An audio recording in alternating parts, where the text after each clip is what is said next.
স্বামী স্ত্রীর মধ্যে যে ভালোবাসাটা, এটা পবিত্র, এটা জান্নাতি। এই ভালোবাসা জান্নাতে শুরু হয়েছিল সাইয়েদনা আদম আর হাওয়ার মধ্য দিয়ে। চিল্লা এখন ঠিক কিনা?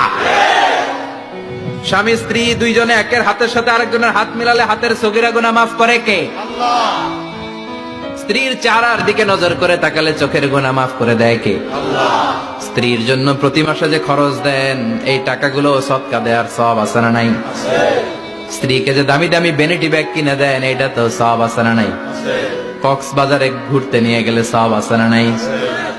ফুল কিনে দিলে সওয়াব আছে না নাই? বিশ্বনবী এরকম স্ত্রীর সাথে খুনসুটি করতেন, ভালোবাসা করতেন। এটা হালাল, কিন্তু এটা জায়গা মতো না করে ভাবির লগে করলে মায়ের আছে না নাই? আছে। ভালোবাসার গান জায়গা মতো শোনাতে হবে। স্ত্রীকে ভালোবাসার গান না শুনিয়ে যদি চাচাতো বোনরে শোনাও, শালিরে শোনাও, পাড়ার মেয়েদের সাথে যদি টাঙ্কি মারো, ফিল্ডিং মারো, মায়ের আছে না নাই? তার মানে জায়গা মতো করলে সব সওয়াব। সুবহানাল্লাহ। যে স্বামী স্ত্রীর মধ্যে যে ভালোবাসাটা,